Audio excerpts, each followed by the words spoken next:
안녕하세요. 저는 정정당당하게 살았던 덕에 지옥문 앞에서 유턴할 수 있었던 30대 여자입니다. 우리나라에선 학연, 지연, 혈연이 중요하다고들 하죠. 당연히 사람이라면 가까운 사람을 챙겨주고 싶은 마음은 어쩔 수 없는 것 같아요. 그런데 그게 꼭 좋은 것만은 아닌 것 같더라고요. 제가 혈연의 도움을 받았다면 쓰레기 같은 인간을 못 알아보고 그 집안의 며느리가 될 수도 있었거든요. 여기서 말하는 쓰레기 같은 인간은 바로 저의 예비 시모였던 여자입니다. 무슨 일이 있었는지 차근차근 얘기해 볼 테니 잘 들어주셨으면 좋겠어요. 저는 어릴 때부터 건축 디자인에 관심이 많았습니다. 그래서 자격증도 따고 포트폴리오도 준비하면서 건축 디자인 회사 취업을 목표로 노력했어요. 저희 큰아빠는 건축 디자인 회사를 운영하고 계셨는데 마침 집이랑도 가깝고 해서 그 회사에도 지원하게 되었습니다. 하지만 전 혈연이란 이유로 특혜를 받고 싶지 않았기 때문에 그 회사에 지원했다는 사실을 큰아빠에게 알리지 않았어요. 그런데 큰아빠가 이력서를 검토하다가 제 이력서를 발견하셨는지 전화가 오더라고요. 진성아, 너 우리 회사에 지원했더라? 그런데 왜 얘기 안 했어? 얘기를 뭐하러 해요? 미리 얘기하면 낙하산이라도 시켜주시게요? 저 그런 거 싫어요. 정정당당하게 실력으로 들어가고 싶다고요. 그러니까 혹시라도 조카란 이유로 저 뽑아줄 생각하지 마시고 다른 지원자들이랑 똑같은 기준으로 평가해 주세요. 역시 내 조카 아니랄까봐 아주 똑 부러지는구만. 안 그래도 내가 하려던 얘기가 바로 그거다. 난 공과사는 확실하게 구별하는 사람이거든. 가족이라고 절대 봐주는 거 없어. 혹시라도 네가 서운해할까봐 걱정이었는데 먼저 그렇게 말해주니 정말 다행이구나. 결국 저는 남들처럼 평범하게 면접을 봐서 2년 계약직으로 큰아빠의 회사에 입사하게 되었어요. 계약 기간이 끝난 후 정규직으로 전환될지 여부는 업무 능력을 통해 결정된다고 하더군요. 그래서 저는 입사 후에 정규직 전환을 목표로 열심히 배우고 일했습니다. 처음이라 어려운 것도 많았지만 옆에서 힘이 되어주는 사람이 있어 더욱 최선을 다할 수 있었답니다. 그 사람은 바로 이 회사의 정규직으로 일하고 있는 제 사수였어요. 저에게 일을 가르쳐주며 잘 도와주고 이끌어주더라고요. 제가 회사에서 힘들어할 때마다 밖에서 술도 사주고 커피도 한 잔 마시고 하다 보니 어느새 그 사람과 연인 사이가 되었답니다. 그렇게 저는 예비 남편과 만난 지 1년 만에 결혼을 약속하게 되었어요. 예비 남편과 만나면서 저희 회사 대표님이 큰아빠라는 사실은 얘기하지 않았죠.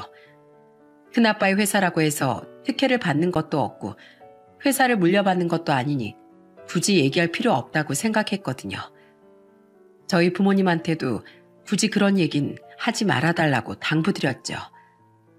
저희 부모님은 예비 남편을 마음에 들어 하셨는데 나중에 저만 있을 때 엄마가 저에게 이런 말씀을 하시더라고요. 예비 사이가 너희 회사에 다닌다고 하니 더 마음에 드는구나. 적어도 네 큰아빠가 몇 년 동안을 지켜봤다는 얘기잖니. 물론 회사에서의 모습이 다는 아니겠지만 적어도 성실함만은 보장된 거 아니겠니? 저도 엄마의 말에 동의해 고개를 끄덕였어요. 예비 남편은 회사에서 일도 열심히 하고 사람들과의 관계도 좋았거든요. 만약 게으르거나 사회성이 떨어지는 사람이었다면 큰아빠가 정규직으로 전환을 안 시켜주셨을 거예요. 그런데 문제는 예비 시댁이었습니다. 예비 시모는 시부와 이혼하고 자식도 예비 남편 하나뿐이었어요. 그런데 제가 인사를 드리러 가자 제가 계약직이란 이유로 저를 마음에 안 들어 하시더군요. 뭐? 2년 계약직? 우리 아들이랑 같은 회사라고 해서 괜찮은 앤가 보다 했더니만 겨우 계약직이야? 그럼 계약 기간 끝나면 잘리는 거 아니니? 뭐 파리 목숨이나 마찬가지인 거 아니냐고. 꼭 그런 거 아니에요. 업무 능력에 따라서 정규직으로 전환될 수 있다고요. 그래서 저도 정규직 전환 목표로 열심히 노력하고 있고요. 만약에 정규직 전환이 되지 않더라도 다른 회사로 옮겨서 열심히 일할 테니까 너무 걱정하지 마세요. 에휴, 요즘엔 여자 직업도 중요한데 하필이면 왜 저런 애를 데려왔어? 강식이 너 엄마가 여자 보는 눈 좀 기르라고 했지? 자고로 결혼은 똑똑하고 능력 있는 여자랑 해야 되는 거야. 어차피 요샌 다 맞벌이하는 추세인데 계약직 월급 가지고 생활이 되겠니? 내가 너 저런 능력 없는 여자에 먹여 살리라고 여태까지 키운 줄 알아? 엄마, 그게 무슨 소리예요? 능력 없는 여자라뇨? 진성 씨가 회사에서 일을 얼마나 잘하는데요. 제가 직접 옆에서 지켜봐서 다 안다고요. 그러니까 그런 말씀 좀 하지 마세요. 네 눈엔 콩깍지가 씌었으니 그렇게 보이는 거겠지. 그나저나 너 오늘 요 앞에 약국 좀 들러라 그랬더니 들렸니? 엄마가 거기에 지갑 놓고 왔다고 얘기했지. 그것 좀 갖다 달라고 했는데 안 갔다 왔어? 또 그 약국에 놓고 왔다고요? 엄마, 일부러 그러시는 거죠? 저 그 사람이랑 안 만난다니까요. 진성 씨랑 결혼한다고 이렇게 데려왔는데 굳이 그 여자 얘기를 해야겠어요? 어머, 왜 이렇게 오바야? 그냥 지갑 놓고 온 것 좀 갖다 달라는데 다리 아픈 엄마가 거기까지 직접 갔다 와야겠니? 아휴, 알겠어요.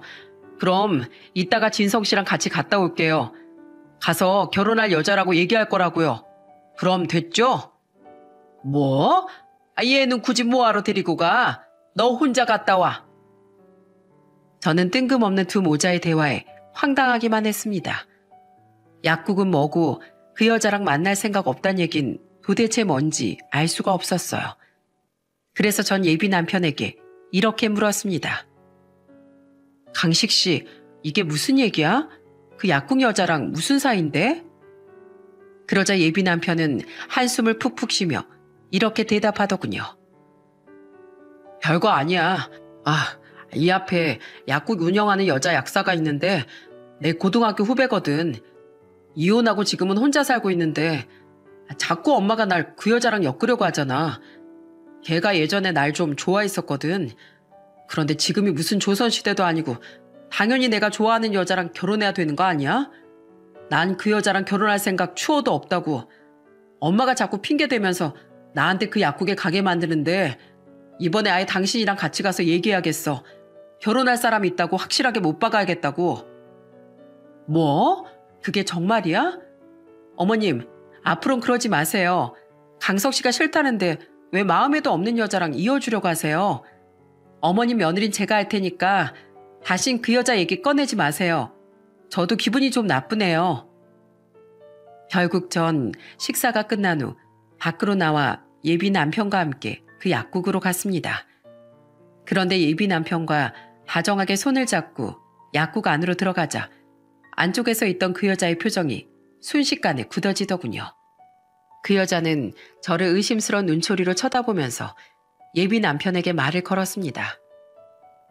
오빠, 옆에 있는 사람은 누구야? 설마 여자친구? 나랑 결혼할 사람이야. 나중에 내가 청첩장 보낼 테니까 너도 시간 되면 결혼식에 와줬으면 좋겠어. 진성 씨, 아까 얘기 들었지? 얘는 내 고등학교 후배 시문이야. 안녕하세요. 강식 씨 고등학교 후배라고 들었어요. 저는 강식 씨랑 곧 결혼할 예정인 이진성이라고 합니다. 어머, 오빠 이런 취향 좋아했어?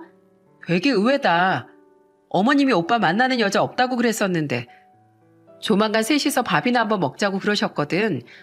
그래서 난 또 무슨 진지한 얘기라도 하는 줄 알았는데 설마 그것도 안 된다고 하는 건 아니겠지? 밥은 우리 엄마랑 둘이 먹던지 알아서 해. 난 결혼 준비하느라 바쁠 것 같거든. 그리고 우리 엄마가 자꾸 지갑이나 약봉지 두고 가는 거 습관적인 것 같은데 다음부턴 꼭 잘 챙겨줬으면 좋겠어. 나 심부름 핑계로 자꾸 여기 오는 거 좀 껄끄럽거든. 그래? 우리 사이에 껄끄러울 게 뭐가 있어. 오빠 생각보다 되게 예민하다. 아무튼 어머님이랑 둘이서 밥 먹든지 할게. 어머님이 날 워낙 좋아하시잖아. 내가 예민한 게 아니고 너랑 우리 엄마 사이가 이상한 거야. 너 원래 우리 엄마랑 그렇게 가까운 사이 아니었잖아. 전 남편이랑 이혼하고 나서 왜 갑자기 친한 척하는 건데? 너 괜히 우리 엄마랑 친하게 지내면서 헛바람 들게 만들지 말고 되도록이면 우리 엄마 만나지 마. 이번에 밥 먹는다고 한 건 선약인 것 같으니 그렇다 치고 다음부턴 절대 만나지 말라고. 예비 남편이 그렇게 매정하게 말하자 그 여자의 표정이 어두워지더군요. 약국을 나와서도 예비 남편은 저를 안심시켜줬어요. 진성 씨, 너무 걱정하지 마. 우리 엄마가 전문직 며느리가 갖고 싶어서 자꾸 저 여자랑 엮으려고 하는데 난 절대 그럴 생각 없어. 나한텐 당신밖에 없는 거 알지? 엄마가 아무리 계약직이니 뭐니 하면서 반대해도 난 당신이랑 꼭 결혼할 거니까 나만 믿어. 저는 그렇게 말하는 예비 남편의 진심이 느껴져 그를 믿고 결혼 준비를 하기로 했습니다. 그런데 예비 시모는 어떻게든 저를 자기 아들이랑 떨어뜨리려고 별의 별짓을 다 하더라고요. 하루는 퇴근하고 예비 남편과 함께 저녁을 먹으러 이동하려고 차를 탔는데 예비 시모한테서 전화가 온 거예요. 그런데 예비 시모는 제가 전화를 받자마자 다짜고짜 화를 내더군요. 야, 너 지금 어디야? 설마 또 우리 아들이랑 같이 있는 건 아니겠지? 너 당장 우리 아들한테서 떨어져. 당장 떨어지라고. 어머님, 갑자기 왜 이러세요? 저 강식 씨랑 같이 있는 거 맞아요. 그런데 그게 왜요? 결혼할 사이끼리 저녁도 같이 못 먹어요? 뭐? 결혼할 사이? 누가 널 우리 아들이랑 결혼시킨대? 내가 오늘 유명한 점집에 가서 궁합을 보고 왔는데 거기서 뭘 하는 줄 아니? 네가 우리 아들 잡아먹을 팔자란다. 너랑 결혼시키면 3대가 화를 면치 못할 거래. 너 귀엽고 내 소중한 아들을 잡아먹을 심산이냐? 그게 무슨 말씀이세요? 요즘 세상에 누가 무당말을 믿어요? 그거 다 미신이에요. 제가 강식실 잡아먹긴 왜 잡아먹어요? 그러자 옆에서 듣고 있던 예비 남편의 얼굴이 순식간에 일그러지더군요. 차에 블루투스 스피커로 연결해놔서 그 통화 내용을 예비 남편도 다 들었거든요. 엄마, 또 그 무당집 갔어요? 거기 돌팔인데 왜 자꾸 가는 거예요? 예전에도 저 명문대 들어갈 수 있게 해준다 그래서 그 무당집에 돈 왕창 갖다 바쳤죠? 그런데 제가 명문대 갔어요? 못 갔잖아요. 그런 식으로 하다가 아빠한테 이혼까지 당했으면서 아직도 그 무당집 타령이세요? 이번엔 또 뭘 하는데요? 엄마한테 그 여자 며느리로 만들 수 있는 부적이라도 써주겠대요? 엄마, 그거 다 사기예요. 그렇게 당해놓고도 아직도 몰라요? 이번엔 진짜래도 그러네. 그 무당 말이 네가 은희계랑 아주 찰떡궁합이란다. 둘이 이어지면 천년에 한 번 나올까 말까 아주 세기의 커플이 될 거래. 자식도 많이 낳고 무병장수할 거란다. 어디 그뿐이냐? 너랑 은희를 이어준 난 평생의 복을 다 받을 거고 길을 걸을 때마다 돈을 주울 거란다. 참나, 엄마, 지금 말 지어내고 있는 거 다 보이거든요? 약사 며느리가 뭐라고. 엄마가 아무리 그런 말도 안 되는 거 갖다 붙이셔도 저 그 여자랑 결혼 안 한다고요. 그러니까 제발 그런 쓸데없는 소리 좀 하지 마세요. 예비 남편은 그렇게 말하고선 제 전화를 확 끊어버렸어요. 예비 남편은 자기 엄마가 워낙 유별나서 그런 거라며 저에게 사과를 하더라고요. 저는 너무 황당했지만 예비 남편이 제 편을 들어주니 그냥 무시하고 결혼 준비를 계속했습니다. 그런데 어이없는 일은 계속해서 벌어지더군요. 하루는 주말에 예비 남편과 함께 예식장 투어를 하는 중이었어요. 여러 군데를 돌아보면서 어느 예식장에서 결혼식을 올릴지 정하려고 하는데 한 예식장에 갔을 때 갑자기 예비 시모가 나타난 거예요. 그것도 그 약국 여자랑 다정하게 팔짱까지 끼고서요. 상담받는 자리까지 쳐들어오더니 제 옆에서 자꾸 회방을 놓더군요. 아유, 예식장 장식이 너무 촌스럽다. 비싼 돈 받고 이렇게밖에 안 해줘? 역시 호텔 결혼식보단 확실히 수준이 떨어지는구만. 그리고 뭐 리프트? 신부 입장하는데 뭔 리프트를 타? 그냥 얌전하고 조신하게 입장하면 되지. 그러자 보다 못한 예식장 상담실장이 이렇게 말하더군요. 어머니, 요즘엔 신부 입장도 특이하게 하는 데가 많아요. 결혼식의 주인공은 신부님이시니까 신부님이 돋보이는 게 좋잖아요. 그리고 평범하게 입장하는 거 원하시면 그런 홀도 있어요. 그냥 여러 가지 다 있다고 보여드리는 거예요. 그런데 제일 중요한 건 아무래도 신부님 의견이니까 신부님께서 한번 잘 생각해 보세요. 그런데 예비 시모는 황당하게도 제가 아닌 그 여자를 쳐다보며 이렇게 묻더군요. 예, 은희야, 넌 저게 마음에 드니? 좀 더 평범한 게 낫지 않겠어? 어머님, 신부는 그쪽이 아니라 저예요. 왜 그쪽 의견을 물어보세요? 결혼식장 들어가기 전까진 누가 신부가 될지 아무도 모르는 거야. 그리고 너, 내가 언제 결혼 허락한다고 한 적이 있니? 계약직 주제에 남편감 잘 만나 팔자 한번 펴보려고 하는 모양인데 내가 그 꼴 절대 못 봐. 네가 그 결혼식장에 들어갈 수 있을 줄 알아? 뭐라고요? 어머님 진짜 너무하시는 거 아니에요? 강식 씨가 저랑 결혼한다고 하잖아요. 저 여자가 아니라 저랑요. 그래 엄마, 도대체 왜 그래? 내가 저 여자랑 제발 엮지 말라고 했지. 그리고 은희 너 우리 엄마랑 친하게 지내지 말라고 했지. 너도 똑같아. 왜 우리 앞에 나타나 회방을 놓는 건데? 이런 쓰잘데기 없는 짓 하지 말고 심심하면 가서 잠이나 자. 방해하지 말고 둘 다 나가란 말이야. 오빠 나한테 왜 그래? 난 그냥 어머님이 같이 가자고 해서 온 것뿐이야. 그리고 어머님 말이 뭐 틀렸어? 결혼식장 들어가기 전까지 모른다는 말. 예전부터 입에서 입을 타고 내려오는 말이잖아. 다 그럴만하니까 그런 얘기가 있는 거 아니겠어? 그리고 오빠, 솔직히 내가 그 여자보다 모자란 게 뭔데? 솔직히 이혼한 거 하나 빼곤 내가 더 낫잖아. 저 여자 계약직이라며? 나 같은 전문직 여자랑 비교하면 안 되지. 그 여잔 뻔뻔하게 예비 시모 옆에서 그렇게 말하더군요. 저는 도저히 참을 수 없어 그 여자에게 한마디 했습니다. 저기요, 그쪽은 자존심도 안 상하세요? 강식 씨가 싫다잖아요. 싫다는 남자한테 왜 이렇게 매달리세요? 여기 저랑 강식 씨 둘의 결혼을 위해서 온 자리예요. 그쪽이랑은 아무 상관도 없는 곳이라고요. 결국 저와 예비 남편은 그 둘을 예식장 밖으로 쫓아냈어요. 뜬금없이 찾아와 저 난리를 치니 얼마나 창피했는지 모릅니다. 그런데 그 이후에도 예비 시모는 계속 절 예비 남편에게서 떨어뜨리기 위한 수작을 부렸습니다. 그 여자와 모녀처럼 다정하게 찍은 사진을 일부러 저에게 보내기도 하고 메신저 프로필에 예쁜 우리 예비 며느리라고 써놓고선 그 여자의 사진을 올려놓기도 했어요. 그 여잔 예비 남편이 그렇게 싫어하는데도 거기에 동조하는 걸 보니 역시나 자존심도 없는 것 같더라고요. 그럴 때마다 저는 문자를 무시하기도 하고 예비 시모에게 화도 내보고 예비 남편에게 얘기도 해봤지만 전혀 나아지는 게 없었죠. 아마 제가 지쳐서 떨어져 나가길 기대하는 것 같았는데 그럴수록 저는 오기가 생겨 더 결혼 준비에 박차를 가했죠. 또 하루는 이런 일도 있었어요.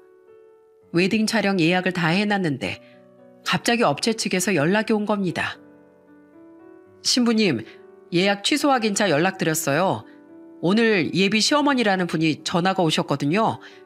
하원했으니 촬영 예약을 취소해달라고 하시던데 그게 사실인가요? 저희가 계약자 본인의 확인 없이 마음대로 취소를 할 수는 없어서요. 네? 그게 사실인가요? 참나, 진짜 어이가 없어서 저희 파혼 안 했고요. 촬영은 예약 날짜에 그대로 진행하는 걸로 할게요. 혹시라도 다음번에 또 그런 연락이 오면 저한테 꼭 말씀해 주세요. 하다 자기 마음대로 웨딩 촬영을 취소시키려고 하다니 업체에서 저한테 미리 전화 안 했으면 전 취소된지도 모르고 아침 일찍부터 촬영하러 갔을 거 아니에요.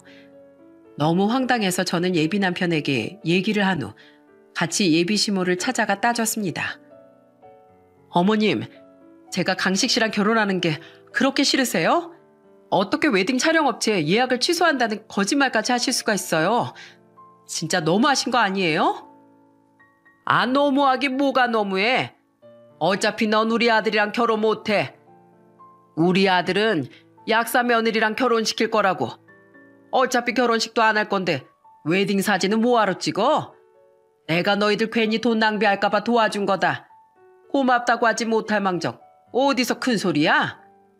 엄마, 약사 며느리 내가 싫다니까요. 그리고 진성 씨가 저랑 결혼을 왜 못해요? 내가 무슨 한두 살짜리 어린애도 아니고 엄마가 반대하면 결혼 못할 줄 알아요? 혼주석을 비워놓고서라도 하면 그만이에요. 그러니까 아들 결혼식에도 참석 못하는 불쌍한 엄마 되지 말고 이 정도 했으면 그만 인정하라고요. 뭐? 날 빼놓고 결혼식을 하겠다고? 절대 그럴 순 없지. 만약에 그렇게 하면 내가 가서 결혼식장을 다 뒤집어 엎어버릴 거야. 내 눈에 흙이 들어간 한이 있어도 이 결혼은 절대 못 시킨다고. 뭐라고요?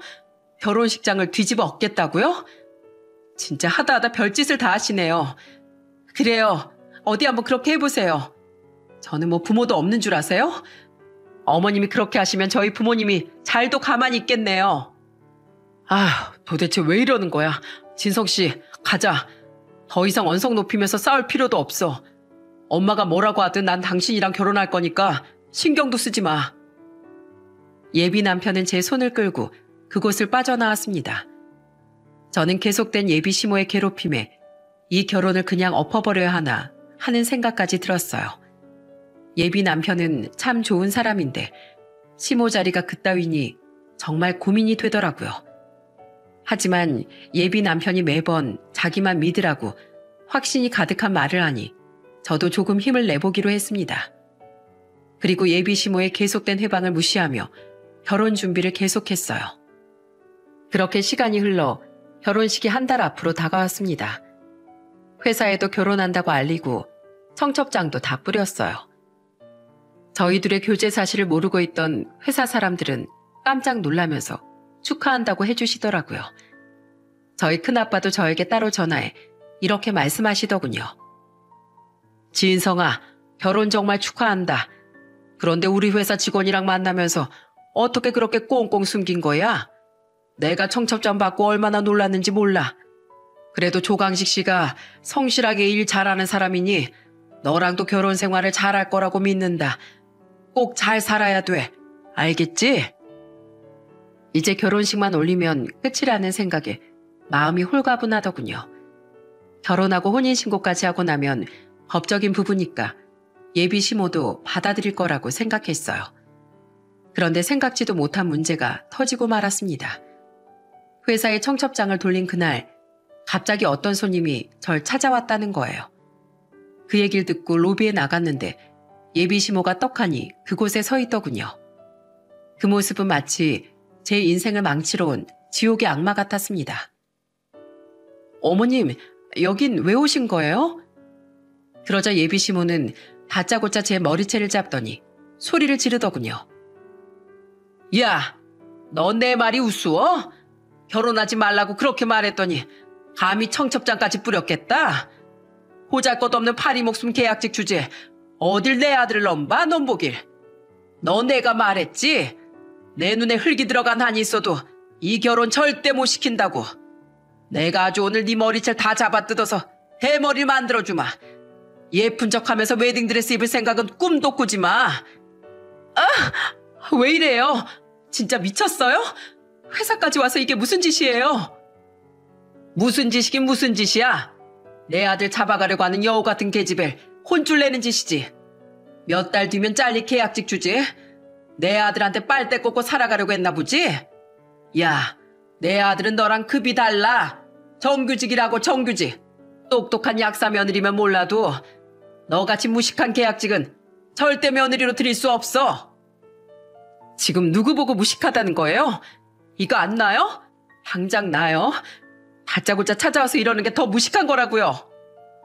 예비 시모는 계속해서 제 머리채를 잡아당기며 소리를 질렀습니다. 어느새 주변엔 회사 사람들이 몰려와 웅성거리며 저희 둘을 쳐다보고 있더군요. 그런데 그때 예비 남편이 달려와 예비 시모의 손을 턱 붙잡았어요. 엄마, 미쳤어? 여기 회사야. 이게 뭐하는 짓이야? 내가 이 사람이랑 결혼하겠다잖아. 도대체 뭐가 그렇게 불만인데? 빨리 이 손 놔. 빨리 놓으라니까. 하지만 예비 시모는 어찌나 끈질긴지 제 머리 가죽을 다 벗겨버리겠다는 기세로 그 손을 놓질 않았어요. 그래서 저도 똑같이 예비 시모의 머리채를 잡았죠. 그러자 예비 시모는 악을 쓰면서 소리를 지르더군요. 이야, 이거 안 놔? 어디서 버릇없이 내 머리채를 잡어? 머리채는 어머님이 먼저 잡으셨잖아요. 그럼 먼저 놓으시던가요. 그런데 그때 갑자기 옆쪽에서 누군가가 로비를 쩌렁쩌렁 울리는 목소리로 외쳤습니다. 당신 지금 내 조카한테 뭐 하는 짓입니까? 고개를 돌려보니 저희 큰아빠가 화가 잔뜩 난 얼굴로 저희 쪽을 쳐다보고 있더라고요. 그런데 예비시모는 저희 큰아빠가 회사 대표인 줄도 모르고 오히려 큰 소리를 치더군요. 당신은 뭐야? 남의 집안일을 왜 참견질이야? 내 회사에서 내가 참견하지. 그럼 누가 참견합니까? 당장 내 조카한테서 손 떼세요. 그런데 그때 예비 남편이 당황한 목소리로 이러더군요. 대표님? 조카라고요? 진성 씨, 이게 무슨 말이야? 당신이 대표님 조카라고? 그래요, 조강식 씨. 당신이랑 결혼하기로 한 이진성이 내 조카입니다. 진성이가 우리 회사 직원이랑 결혼한다고 해서 축하해줬는데 이게 도대체 뭐 하는 짓입니까? 예비시모라는 인간이 무식하게 회사까지 찾아와서 왜 소중한 내 조카 머리채를 쥐어뜯냐고요? 그런데 예비시모는 못 믿는 눈치더군요. 참나, 별 생쇼를 다 보겠네. 얘가 당신 조카라고요? 조카한테 한 자리 크게 해주지 못할 망정 겨우 계약지? 말이 되는 소리를 해야 믿어주지. 진짜 조카였으면 벌써 대리 달고 과장까지 달았겠지. 야, 넌 내 아들하고 결혼하고 싶어서 아주 사람까지 매수했구나. 회사 대표까지 매수하려면 돈을 도대체 얼마나 써야 되는 거냐? 매수요? 누가 매수를 했다고 그러세요? 먼 눈에 뭐만 보인다고. 어머님은 돈 욕심에 눈이 멀어서 못된 짓만 하시니까 그렇게 생각하시는 거겠죠. 네, 맞아요. 저 우리 회사 대표님 조카예요. 대표님이 제 큰아빠라고요. 조카인데 왜 겨우 계약직이냐고요? 그게 당연한 거 아닌가요? 친척이라고 능력도 안 보고 요직에 앉혀주는 게 더 이상한 거 아닌가요? 저는 어머님이랑 달리 정직한 사람이라 낙하산이 되고 싶지는 않거든요. 왜요? 제가 대표님 조카라고 하니까 갑자기 달라 보이고 막 그러세요? 뭐? 말도 안 돼. 정말 저 대표님이 네 큰아빠라고? 그래요. 제 큰아빠 맞아요. 아직도 거짓말 같으세요? 왜요? 할머니 칠순잔치 때 다 같이 찍은 가족 사진이라도 보여드려요? 그럼 믿으시겠어요? 그러자 예비시몬 그제야 진짜라는 걸 깨달았는지 갑자기 제 머리채를 놓고 바닥에 넙죽 엎드리더군요. 아이고, 죄송합니다. 제가 몰라 뵀습니다. 한낱 계약직만 하는 애인 줄 알았는데 대표님 조카였다니. 방금 제가 이 아이에게 못되게 군 건 실수였습니다. 얘가 대표님이랑 그런 관계인 줄 알았으면 그러지 않았을 텐데 제가 잘 몰라서 그랬습니다. 이보세요. 지금 그걸 말이라고 하시는 겁니까? 제 조카를 떠나서 남의 회사를 찾아 잘못도 없는 애 머리채를 쥐어뜯는 게 정상이라고 생각하세요? 그리고 뭐 파리 목숨 같은 계약직이요?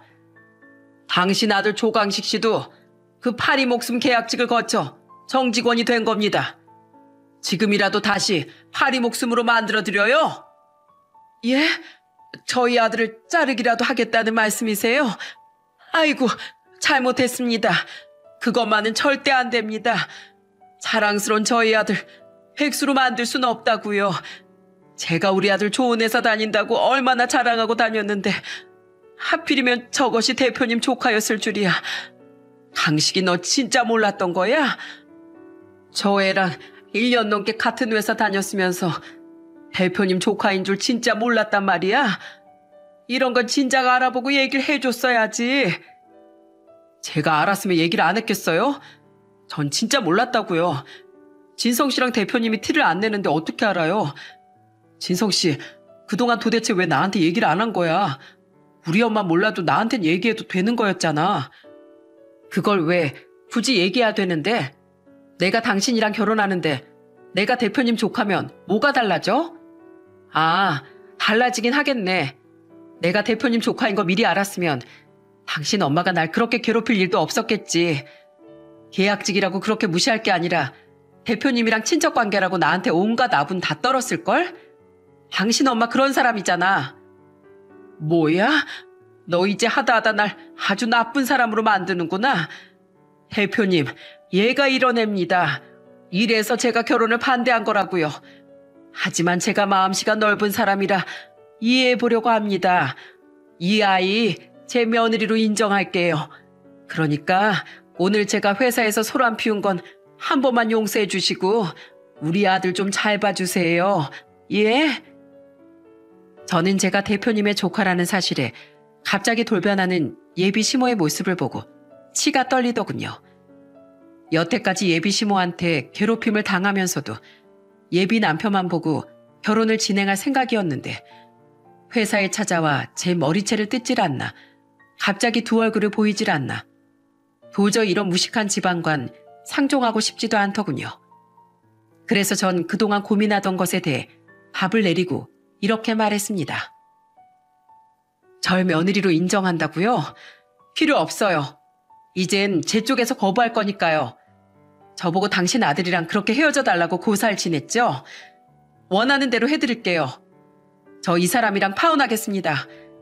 여기 모여 계신 분들 죄송하지만 오늘 저한테 받은 청첩장은 그냥 찢어서 휴지통에 버려주세요. 저 이런 시모 밑에서 결혼 생활할 생각은 절대 없으니까요. 진성아, 그게 무슨 소리야? 나랑 파혼을 하겠다고? 갑자기 왜? 여태까지 잘 버텼잖아. 우리 엄마가 이제 며느리로 널 인정해 준다잖아. 너도 똑같아. 저런 인간이 며느리로 인정해 준다고 하면 내가 넙죽하고 받아들일 줄 알았어? 그리고 그거 알아? 결혼은 당사자들끼리만의 결혼이 아니라 두 가족이 결혼을 매개체로 연결되는 의미도 있는 거야. 나 우리 가족들한테 저런 사람을 사돈으로 받아들이라고 하고 싶지 않아. 그건 우리 가족한테 내가 죄 짓는 일이니까. 미안해. 내가 이렇게 사과할게. 제발 한 번만 다시 생각해주면 안 될까? 우리 엄마도 이제 잘못한 거 깨달았으니까 더 이상 그런 짓은 안 할 거야. 네 눈엔 너희 엄마가 잘못한 걸 깨달은 걸로 보여? 난 전혀 아닌데 그냥 내가 대표님 조카라고 하니까 콩고물 얻어먹으려고 하는 거잖아. 내가 그것도 모를 줄 알아? 그게 아니었으면 그 약궁이 여자를 내팽개치고 갑자기 날 며느리로 인정하겠다고 하겠니? 그리고 사람 본성은 그렇게 쉽게 바뀌는 거 아니야. 아무리 너희 엄마가 앞으로 변하겠다고 해도 난 그 말 못 믿어. 그러니까 우리 결혼은 없던 걸로 하자. 그냥 남남으로 지내자고. 그러자 이번엔 예비 시모가 저한테 달라붙더군요. 예, 내가 정말 미안하구나. 네가 이렇게 있는 집 자식인 줄도 몰라보고 내가 무례한 짓을 했어. 우리 아들이랑 결혼 못 시킨다는 말은 지금이라도 취소하마. 그러니 제발 한 번만 용서해주면 안 되겠니? 그런데 그때 이 모습을 끝까지 지켜보고 있던 큰아빠가 다시 한번 나서더군요. 끝까지 있는 집 자식 타령. 당신이 한마디 한마디 내뱉을 때마다 얼마나 밑바닥 인생인지 잘 알겠네요. 이런 무식하고 파렴치한 집안에 내 예쁜 조카를 보낼 수는 없습니다. 우리 진성이 탐낼 생각하지 말고 당장 여기에서 꺼져요. 꺼지라고요. 결국 예비 시모는 울면서 회사에서 쫓겨났어요. 예비 남편도 그 뒤를 쫓아가더군요. 저는 그날 집에 가서 친정 부모님께 모든 사실을 말씀드렸습니다. 저희 부모님은 그런 일이 있었으면 진작 얘기하지 그랬냐면서 그래도 파혼했으니 잘 됐다고 하시더군요. 그래도 다행이었던 건 예식장과 신혼여행 예약을 예비 남편의 이름으로 해서 제가 위약금을 물 일은 없었다는 겁니다. 이후 회사에는 소문이 쫙 나고 예비 남편은 회사에서 얼굴을 들고 다니기 힘든 수준이 되었어요. 회사 사람들이 수근거리며 예비 남편과 예비 시모를 계속 욕했거든요. 아무도 편들어주는 사람이 없어 예비 남편은 거의 외톨이가 되었답니다. 그런데 며칠 후 퇴근을 하는데 예비 시모가 제 회사 앞까지 찾아왔더군요. 제 앞에서 무릎을 꿇더니 눈물까지 흘리며 비는 겁니다. 얘야, 내가 정말 잘못했다. 요즘 우리 아들이 얼마나 힘들어하는 줄 아니? 회사에서 사람들이 말도 걸어주지 않고 다 들리게 뒷담화를 깐다고 매일 술 먹고 운다. 이러다가 내가 예비 며느리도 잃고 아들까지 잃게 생겼어. 내가 다시 너희 결혼 반대한다는 얘기 하지 않으마. 그러니까 제발 한 번만 용서해다오. 네가 우리 집 며느리로 들어와주면 내가 시집살이 같은 것도 절대 시키지 않을게. 필요 없다고 말했잖아요. 당신 같은 사람이 하는 말을 어떻게 믿어요? 애초에 믿고 싶지도 않고 여태까지 나한테 했던 짓이 너무 끔찍해서 용서하고 싶은 생각도 절대 없다고요. 그리고 저보고 제발 당신 아들이랑 헤어져 달라면서요? 그렇게 원하던 거 해줬는데 왜 말을 바꾸시는 건데요? 우리 큰아빠가 회사 대표님이라고 하니까 욕심나서 그런 거죠? 어쩜 사람이 그렇게 속이 투명하게 보여요? 욕심 많고 속물인 거 그렇게 드러내니까 좋아요? 됐고, 더는 얘기하고 싶지 않으니까 당장 돌아가세요. 한 번만 더 제 앞에 찾아오면 당신이 그동안 무슨 짓 했는지 대자보에 다 써서 회사에 크게 붙일 테니까요. 저는 계속 제 바짓가랑을 붙드는 예비 시모의 손을 뿌리치고 집으로 가버렸습니다. 그리고 얼마 후 예비 남편은 쪽팔려서 결국 회사를 그만두게 되었어요. 자기 엄마가 회사에 와서 그 난리를 치고 회사 사람들이 다 욕을 하는데 웬만한 멘탈로는 버틸 수 없었을 거예요. 그런데 예비 남편이 회사를 그만두자 큰아빠가 저를 불러 이렇게 말씀하시더군요. 진성아, 이제 다 끝났구나. 내가 그 자식 언제까지 우리 회사 다니는지 지켜볼 생각이었다. 그동안 그 자식이랑 같은 공간에서 일하느라 힘들었지? 그래도 이젠 스스로 그만뒀으니 더 이상 신경 쓰지 말고 마음 편히 일하거라. 그 후 저는 열심히 일해서 결국 몇 달 뒤에 정규직으로 전환이 되었습니다. 큰아빠 덕은 하나도 없이 오로지 제 업무 능력으로 인정받은 겁니다. 예비 남편과 친했던 다른 직장 동료를 통해 들었는데 예비 남편은 결국 예비 시모의 등살에 못 이겨서 그 여자와 결혼을 한다고 하더군요. 엄마 말에 휘둘려 관심도 없는 여자와 결혼하는 모습을 보니 그 남자와 파혼하길 잘했다는 생각이 들었어요. 파혼한 지 2년 뒤에는 저도 아픔을 잊고 소개로 만난 다른 남자와 결혼을 하게 되었어요. 제 남편은 제가 파혼 경험이 있다는 걸 알면서도 괜찮다고 하더라고요. 저는 남편과의 사이에서 예쁜 딸도 낳고 행복하게 잘 지내고 있었답니다. 이제 제 머릿속엔 그 아줌마에 대한 생각은 지워진 지 오래였어요. 그런데 살다 보니 그 보기 싫은 얼굴을 우연히 마주치는 일도 있더라고요. 남편과 결혼한 지 5년쯤 됐을 때 저희 딸을 데리고 키즈 카페에 갔다가 그 아줌마를 만나게 된 거예요. 제 딸이랑 비슷한 또래 남자애를 데리고 말이죠. 모른 척 하려고 했는데 그 인간이 저에게 먼저 시비를 걸더군요. 너 설마 다른 남자랑 결혼해서 애까지 낳은 거니? 우리 아들 버리고 뻔뻔하게 그러고 있는 거야? 잘 살고 있는데 왜 아는 척을 해서 똥탕을 튀기는지 저도 가만히 있을 순 없더라고요. 뻔뻔한 건 아줌마죠. 기어코 그 약사랑 결혼시켰다면서요? 그렇게 원하던 전문직 며느리 얻어서 좋으시겠네요. 그런데 그 잘난 며느리는 어디 가고 아줌마가 애를 봐요? 설마 다 늙은 시어머니한테 애 맡기고 둘이서 놀러가고 그런 건 아니죠? 그게 무슨 소리야? 우리 며느리가 얼마나 좋은 앤데? 그런데 그때 그 인간의 핸드폰으로 전화가 걸려오더군요. 며느리인 것 같았는데 정말 웃기게도 윗사람 대하듯이 굽신거리면서 대답하더라고요. 응, 오늘도 늦게 온다고? 얼마나? 친구들이랑 오랜만에 만나서 수다 떨 게 많다고? 근데 너 어제도 친구 만나러 간다고 하지 않았니? 아니다. 내가 괜한 소리를 했구나. 너한테 스트레스 주려고 그런 건 아니었어. 애 밥은 먹였냐고? 그럼 당연히 먹였지. 네가 인스턴트 주지 말라 그래서 직접 볶음밥까지 해서 먹였어. 뭐? 또 볶음밥이냐고? 그게 제일 무난해서 그걸로 준 건데 미안하다 아가야. 똑같은 거 연속으로 주지 말라고 그랬지? 내가 나이가 드니 머리가 나빠서 네가 말하는 걸 다 기억하지 못하겠구나. 그래, 네 말대로 잘난 며느리 뒀으니 시애미 역할 최대한 잘할게. 그러니 제발 소리 좀 지르지 말아다오. 네가 그럴 때마다 내 심장이 아주 벌렁벌렁거려서 수명이 단축되는 것 같아. 전화 통화 내용을 들어보니 그 여자한테 완전히 꽉 잡혀 사는 것 같더라고요. 저한텐 그렇게 떽떽거리면서 못된 짓은 다 하더니 결국 약사 며느리랑 결혼시키고 된통 당하는 것 같아 고소했습니다. 그런데 그때 저쪽에서 놀고 있던 손주가 전 예비시모를 부르더군요.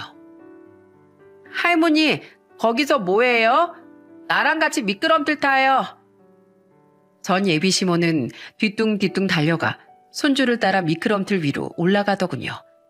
손주는 슝 하고 내려갔는데 그 아줌만 미끄럼틀을 내려오다가 그 뚱뚱한 몸이 미끄럼틀 중간에 턱 걸려버렸습니다. 그러자 그 손주가 그걸 보고 깔깔깔 웃더라고요. 할머니 돼지다, 돼지. 미끄럼틀에 꽉 끼었대요.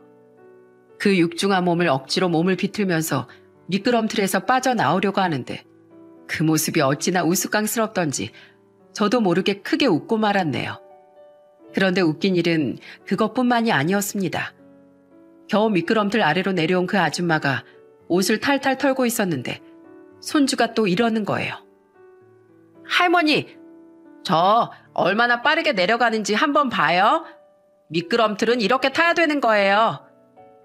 그 앤 어느새 또 미끄럼틀 위로 올라가선 아까보다도 더 빠른 속도로 미끄럼틀을 타고 내려오더군요. 그런데 멀뚱히 그 아래쪽에서 있던 아줌만 빠르게 내려온 손주한테 몸통 박치기를 당하고 말았어요. 아이고 내 어리야.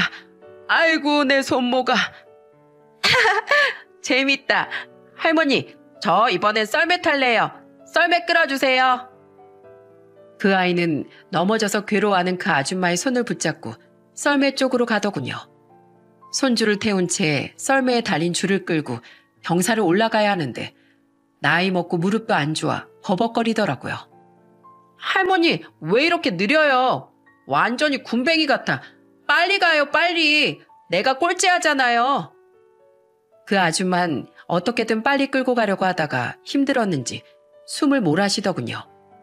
저는 그러거나 말거나 썰매에 딸을 태운 채 쑥쑥 끌고 올라갔습니다. 그러자 그 아줌마 손주가 이렇게 얘기를 하더군요. 이것 봐요. 쟤는 엄마가 빨리빨리 끌어주는데 할머니만 완전히 느림보 거북이잖아요. 에이씨, 이래서 할머니랑 키즈카페 오기 싫었는데 에이, 할머니 미워.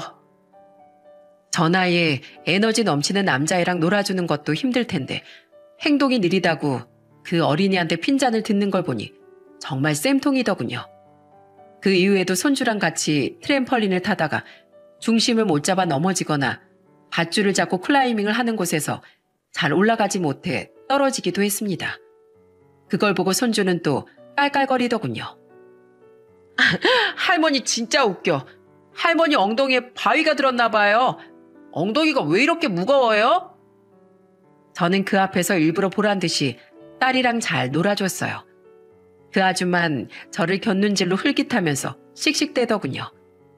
그렇게 한참 놀다가 집에 갈 시간이 되었습니다.